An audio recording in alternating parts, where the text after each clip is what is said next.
Mag-istorya ta about sa parent nga adunay anak with special need. Kining among mother,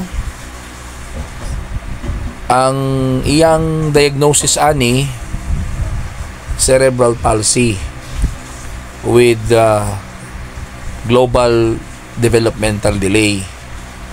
The fact is, we remember one time na ay usa ka doktor nga dili kaayo ingon anak ka takful. Nag-ingon siya nga kini daw among baby is forever liability.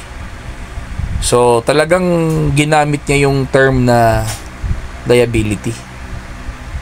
That time we are sad. We were sad because of that statement. Abi na mo og mo na gitoy saddest part of our lives. Pero as time goes by, mga kaistorya, we realize na dili di ay na among bother din even if yun ani among bother, happy me. And siguro mga kaistorya, din ang lesson na among na learn with bother is we must learn how to savor every single moment of our lives. Kay para ni bother, mga kaistorya, wala man ta kahibalo what happens next.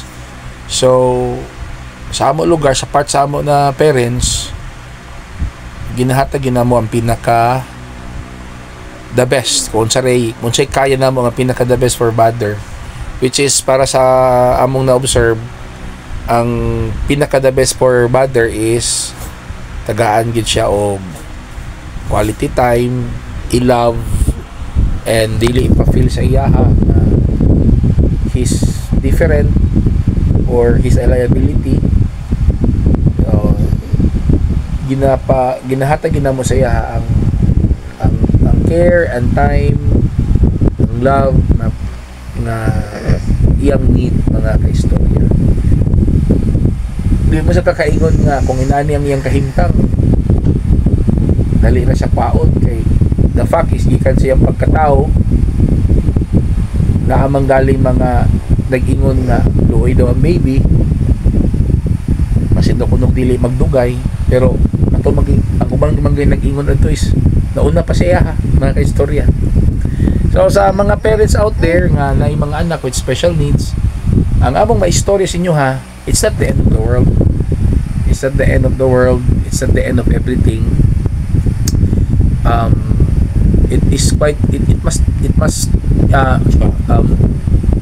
It can be quite challenging, pero if you take it positively, ganun po kang ma-learn, mga kaistorya, ganun kang ma-learn. Kanina bata, nahimo gina siyang instrument na matuluan me how to be strong, and mo gini siya ang kining literal na kanang sample sa unconditional love. No condition, wala ka expectation, just love him.